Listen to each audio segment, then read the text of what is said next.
I'm delighted to join you, delegations of both countries, for the 26th session of the India-Russia Intergovernmental Commission for Trade, Economic, Scientific, Technological and Cultural Cooperation. We are meeting here after about 10 months since the last session in November 2024 in New Delhi.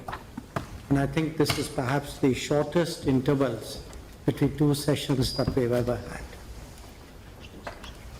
Over the last 4 years, Excellency, our bilateral trade in goods has increased, as you have noted, from fivefold, from $13 billion in 2021 to $68 billion in 24-25, and it continues to grow.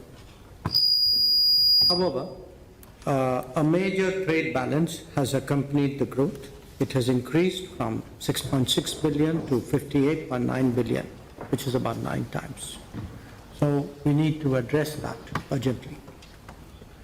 Today, as we meet, allow me to lay out some of the salient features of the agenda before us, addressing tariff and non-tariff trade barriers, removing bottlenecks in logistics, promoting connectivity through the international North-South transport corridor, the Northern Sea Route, and the Chennai-Vladivostok corridor, effecting payment mechanisms smoothly, timely finalization and execution of the program of economic cooperation till 2030, the early conclusion of the Eurasian Economic Union FTA, whose terms of reference were finalized today, and regular interaction between the businesses of the two countries.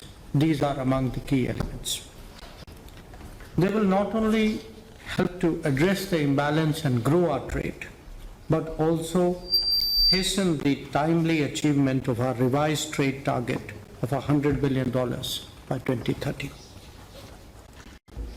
Colleagues, we are all acutely aware that we are meeting in the backdrop of a complex geopolitical situation. Our leaders remain closely, regularly engaged. They provide us wise and practical guidance to our special and privileged strategic partnership. We have had 2 in-person meetings last year and are personally committed to further advancing our strategic partnership. Today, as we meet here for the IRI-GC-TEC, allow me to make some suggestions on how we can improve our efficiency and rise to the occasion of deepening our economic cooperation. One, the various working groups and subgroups could perhaps take a more creative and innovative approach towards their respective agendas. The challenges posed by the larger landscape that I mentioned require us to do so.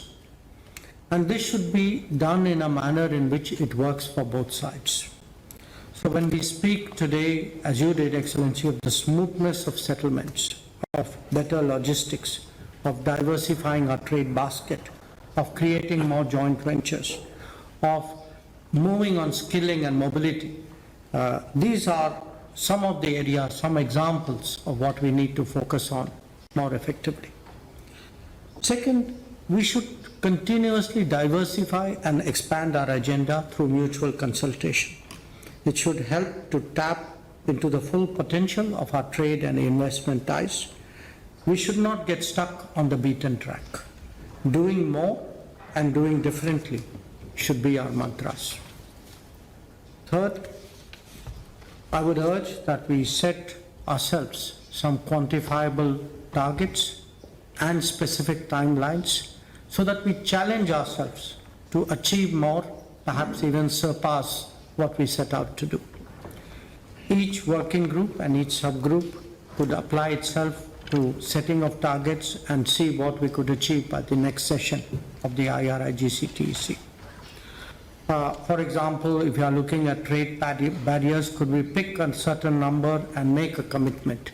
If we have agreed to a certain proposal, can we set a firm timeline for that? So I believe that each working group and subgroup should include at least one possible target and pursue it with full tenacity. 4, I would suggest for your consideration that we should have at least 2 intersessional meetings between the IRIGC sessions.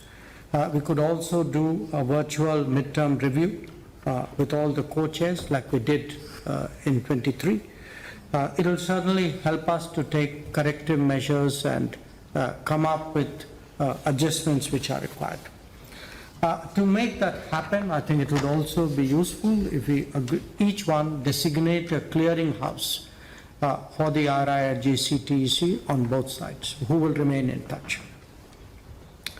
Finally, we will be, after this meeting, going on to a business session, and I would suggest for your consideration that we could have a coordination mechanism between the business forum and the different working groups of the IRIGC, so that there is a two-way flow between people in the business world and people in the policy world.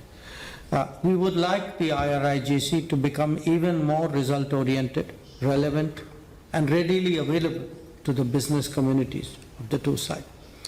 So allow me to conclude by recalling that the IRIGC is a key mechanism to prepare for the annual summit which we expect to hold at the end of this year. And indeed, it's our working, it's what we deliver that really drives the relationship between India and Russia. So I thank you once again for your warm welcome, for your hospitality, for the excellent arrangements for today's meeting. I look forward to our fruitful discussions. Thank you.